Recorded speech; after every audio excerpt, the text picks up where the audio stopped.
I'm Jeffrey and I bought a Jaguar F-Type SVR in a crashed state. So in this episode I almost put my own hair on fire. I tried to bend it back with a pipe wrench. My dad turns into a Grinch. And apart from that, we welcome a new family member.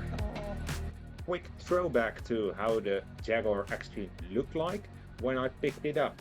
So this was the state it was in.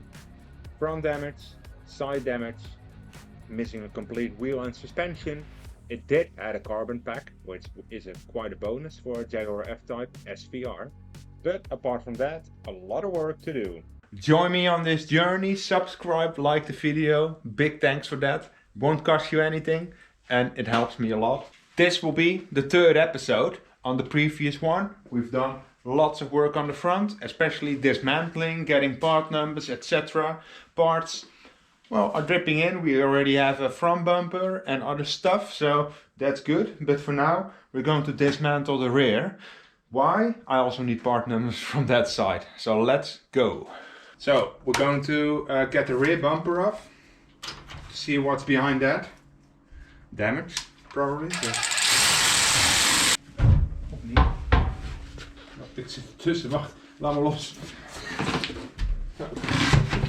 Oh.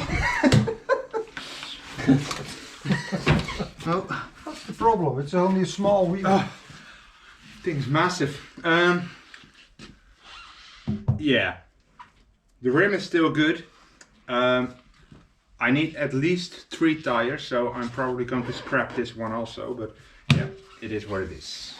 After that, I could remove the bolts and the nuts for the wheel arch liner and a few protective trims against stone chipping. Alright, that's one wheel arch. Pretty clean for a used car. Pretty unused for a new car.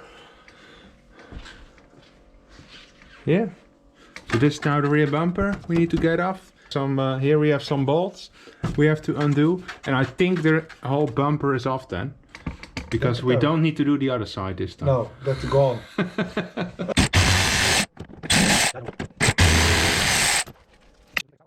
We had to remove this liner first, where the water collects from rain, etc., before it seeps behind the bumper. So here we now have the one bolt or one nut, and after that you could release the whole rear bumper. So normally probably it's connected on the bottom, but that's gone. Then on the side, on both sides, and you need to take this water, I think the water bottle, or it's a cover. Yeah. After that we could reach the remaining wires and this blind spot module, which still seemed intact. Then what was remaining was this rear light, which is sadly damaged, so we need to replace it. Behind the rear bumper is the washer bottle, which is protected by a small steel plate which was completely bent in. And the same was the case for the washer bottle itself. It was wrapped behind the bumper. Alright, this was is a washer bottle, which is leaking, I think.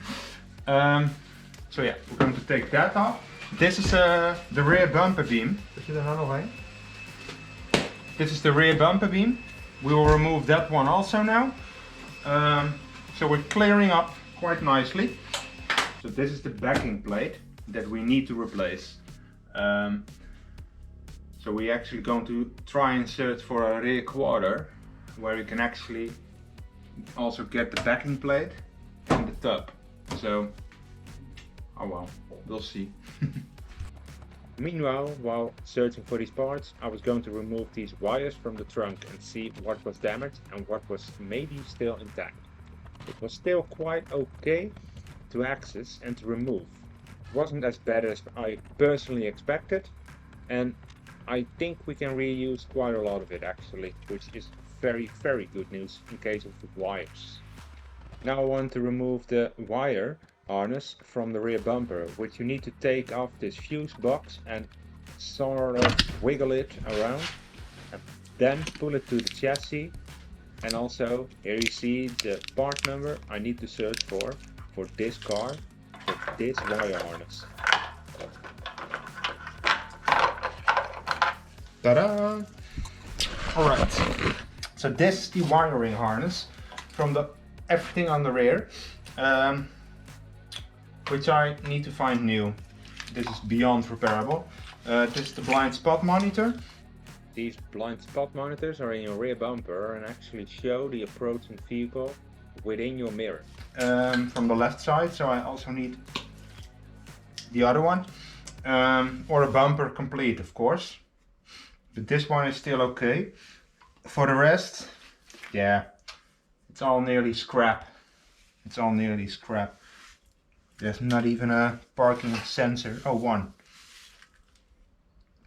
This one is still intact, so one parking sensor. Oh well. But this number helps me a lot because there are a lot of variation in it. Rear view camera, which this one has, etc, etc, etc. So these things I need to find, of course. And if I order the wrong one, it won't fit or whatever can happen. But this is going to help me a lot. And now I found something I was really happy with. Alright, all the way in Belgium, we're going to cut out a rear quarter, including backing panel, etc. So yeah, they allow us to do it ourselves. I think they rather have us doing it ourselves. Saves them work, so we're going to get started. So, together with the manual, I found out where all the rivets were we had to drill out. So over here, I just simply put a black marker on it, so it's easier for us to drill them out. Drilling them out requires a drill bit of 4.5mm first and then a 6.5mm one afterwards. This way you drill out all the rivets in the right way and you can actually reuse the hole for the rivets. Apart from that, we use the torch to actually break up the epoxy glue that's between the panels, which you need to apply before you are riveting everything together. This stuff was quite hard to do and this actually took us Trek hem er, pull it off!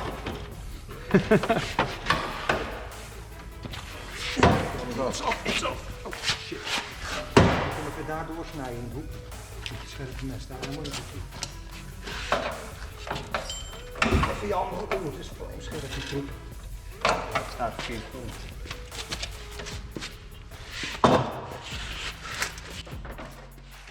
Of course, we forgot one rivet we found out, so we still had to drill one extra. Zie je, dat is de tweede die dan.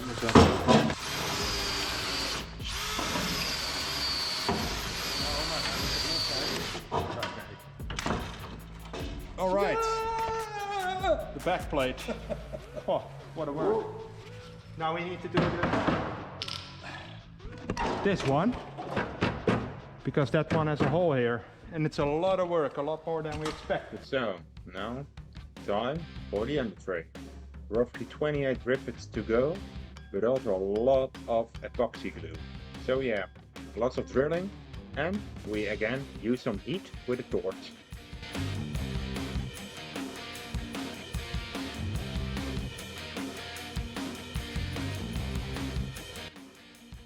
Only one minor thing, keep your torch upright. Using torch actually makes the epoxy glue soft again, so you can actually split the pieces in half.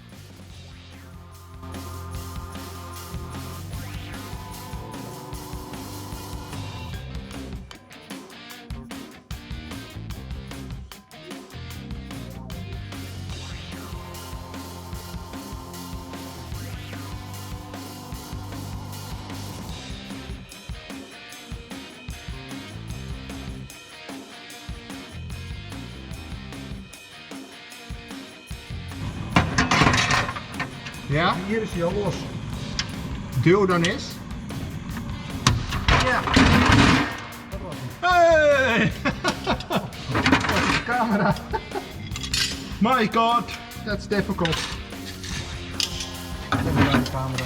Ik heb hem onder de auto gezet. Oh. Nou hè. Wat we nu het ergste gehad hebben, hoop ik. We had a bit of a Zagen deadline met in die- terms of time, so we went straight at it. Hij is al door. Ew.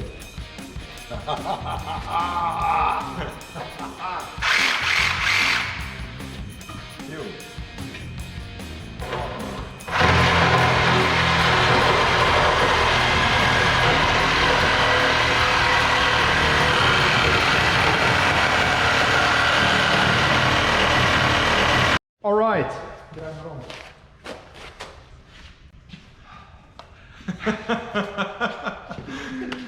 One quarter of a car. It's pretty soft compared to the previous project. The guy for the Mazda, that headquarter, he took like 3 hours to cut it out with a Hilti. Okay. Well, this is aluminium. This is aluminium. It's and I did it in 45 minutes. So, or it's the aluminium. Or it's me. I think it's me. So we got every part that we might need, or we hope, together with the rear plate, the backing or the spare wheel Compartment. Yeah. Whew, very happy. Very happy. But those rivets, they are. I think we went through 8 drills. Yeah. Even very strong ones. We thought it would be easier than spot welds, but No. if I may choose, give me spot welds. Yeah, we're going to find some very sharp Special drills. special drills, yeah. So, Yeah. perfect. Parts start dripping in because I can search really well on the article numbers and I can get quite a lot. So, going to unpack it, show you guys what I paid for it, compare it with the new price if I need to go to Jaguar. Let's go. It's like Christmas. All right, 1.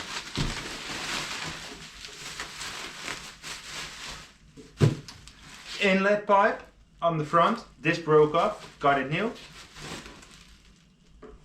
Second hand new. I have on top some air conditioning pipes. Woo. Really happy with them. Same numbers, etc. 1, 2.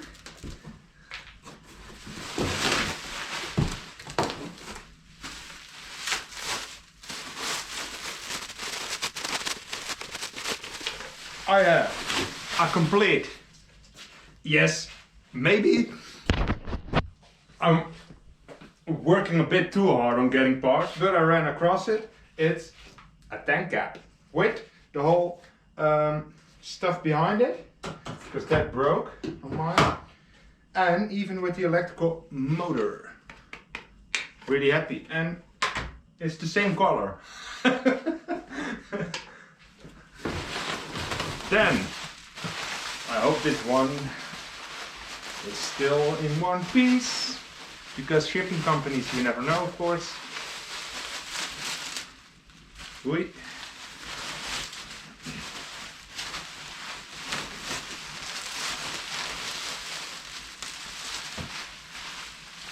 One very complicated AC line.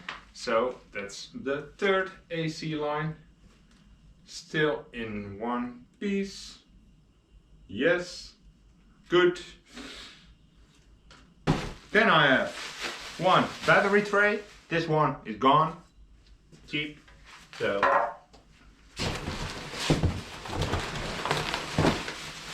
Then I have this one.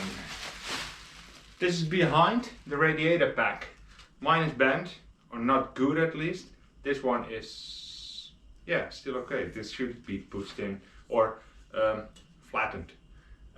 This also gives us a bit of better estimates if the on what is straight, because this one is straight. Good. Forgot to put the camera on, but I took this front extension leg off.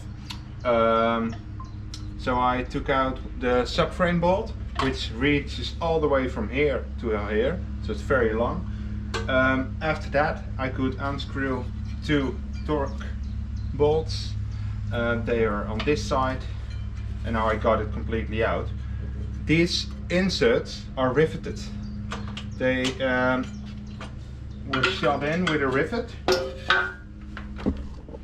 As you can see here, below this seam sealer, there are rivets. And these rivets, I need to take them out first, because they normally go in here. 1, 2, 3, 4.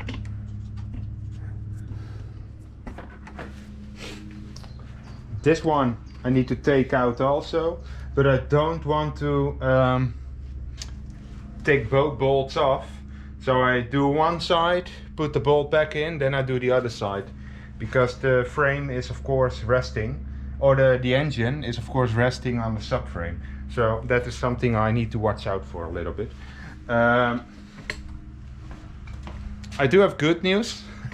So I have 2 second-hand inserts. They were 75 euros each. New, a lot more expensive. And 2 second-hand extension legs. These extension legs, I can show you, are the exact same ones as on the F-Type. If you search for them on the F-Type, they at least cost you 200 euros easily each. I now paid 45 each because an XK and an XKR are a lot less attractive or sold or requested. So the price for the same part is a lot lower than if it was from an F-Type. The part numbers match up exactly, so yeah. So that was a good find. So to remove those rivets, you first step out the inserts, what you see here. These are brake stem fasteners, how you also call them. After that, you drill them out, you break them in half, and voila, it's done. And the hole is ready for a new rivet. After that, I use a Dremel to sand out all this leftover epoxy glue. And then it's clean, but here you see the tear in the top chassis line. So this top piece kind of teared open a little bit. To push it back in, I need to create some space in the gap here. Now, I could leave it as it is and think like, yeah, but it won't look OEM, blah blah blah. I rather want to do it good right now. Yes, I want to weld the top piece, or this crack. I want to weld that shut, but I want to push it a little more. This part has been riveted in. This one is still okay. It's bolted in here. I already took these ones out. I will remove this second rivet on this side. This one actually. Then I can actually unscrew it. Then I can unscrew 2 bolts up in the top and I can take this piece out. This way I can work very nicely on the chassis beam and weld it really in a good way, so I can slide back on the subframe bolt holder, which just normally lays on top like this. That's it. Then the subframe bolt goes through here. Voila, and that's it. So I want to have this piece over here, but right now this tear is preventing me from pushing it in. So I'm taking this one off, grind it open a little bit, push this back in, prepare for welding, and then this side is finished. So on top of these rivets there's some seam sealer, so I do exactly the same. Take the rivet out, take these 2 bolts out that are on the top, and then I can wiggle this piece of frame. Voila. Don't forget to screw your bolts back in. You'll never remember where they have to go. So this one is fine. I do have a replacement one, but it still seems very well. So for now I think I will reuse it. I don't really know why I shouldn't. Only this plate now got ripped off. As you can see, this piece got pulled that way, so this needs to go back to do that, this line is preventing it. So I'm going to cut here some space, so I can actually get this back into place. To create this space, I just used the multi-tool, which works really great actually for aluminium. Alright, so I did a rough estimate. I'd rather do it twice than once too many. Aluminium can tear really quickly. What they normally do, or what I see them doing, is at the end of a cut, they drill a round hole. A circle won't cause an additional crack. It's actually a more robust thing, or how do you call it? A robust crack. And then we can fill this up with welding, aluminium weld. So I'm going to learn how to weld aluminium. So I'm going to drill a small hole in here at the end of here, and then I'm going to heat it up again and try to see if we can push it back in. But as you can see, I can already do something with my hand right now, so I'm quite hopeful. So this way I hope to prevent the crack from going any further, whatever I do with it. What I do right now is put on a Sharpie. If you put heat on it and the Sharpie disappears, you got the aluminium at a good temperature for it to bend. It's quite a smart thing I learned somewhere. Alright, Sharpie line on this side is gone. Using this large pipe wrench actually gives you a very good opportunity to bend things back, in this case aluminium, in a careful way. It's really strong, and with the gap I created with the multi-tool, it actually bent back in the right position.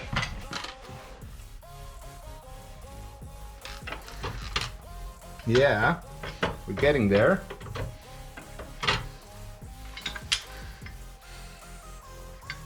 Ha! It's almost straight.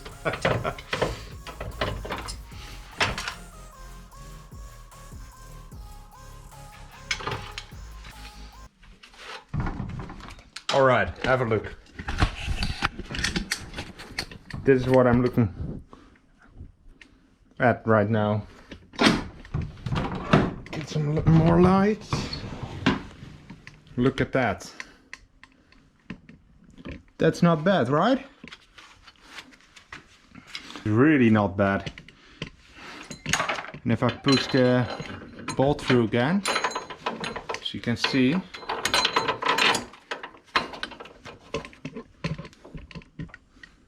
this is really straight, of course, the bolt. Look at that. That's amazing. Right now,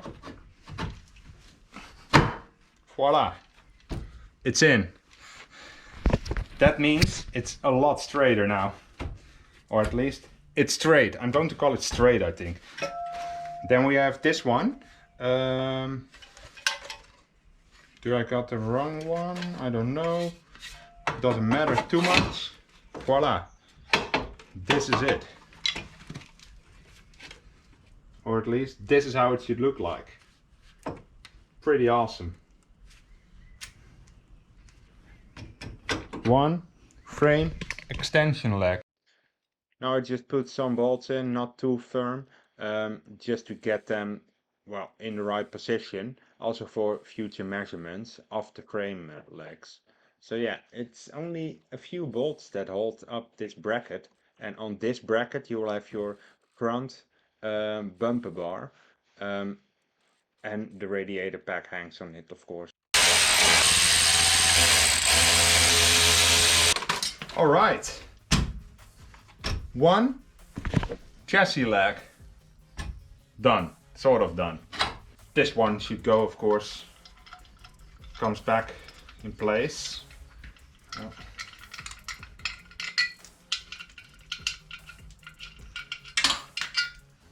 Over here. This one comes here.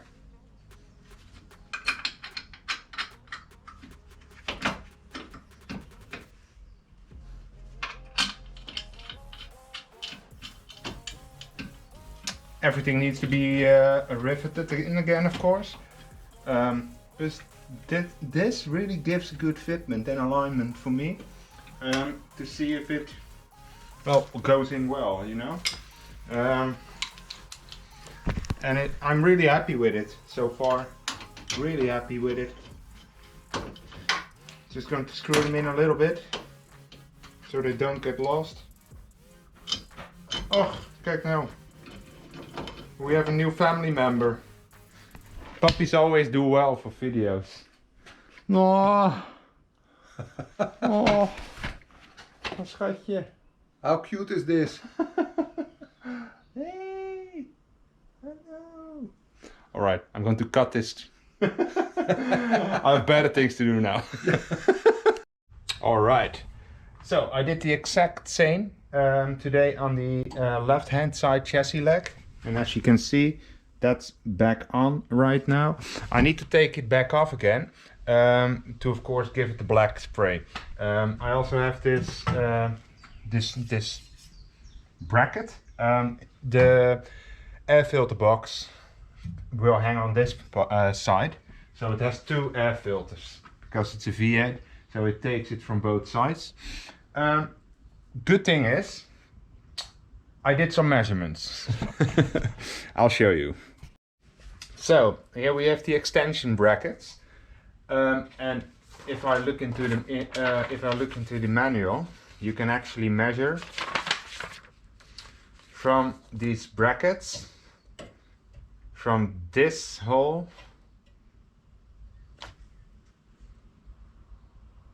to this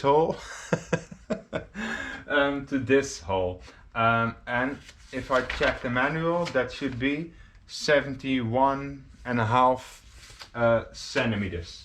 So if I measure this center of the hole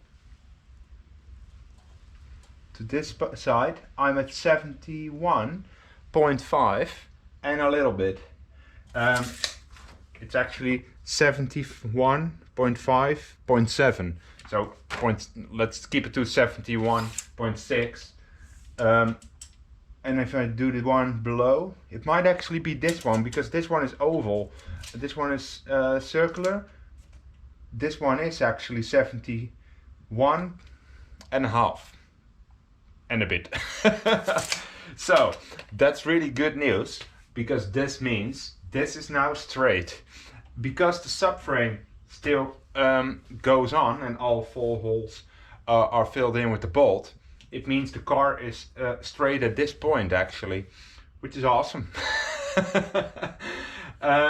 So we actually managed to buy a lot of stuff already.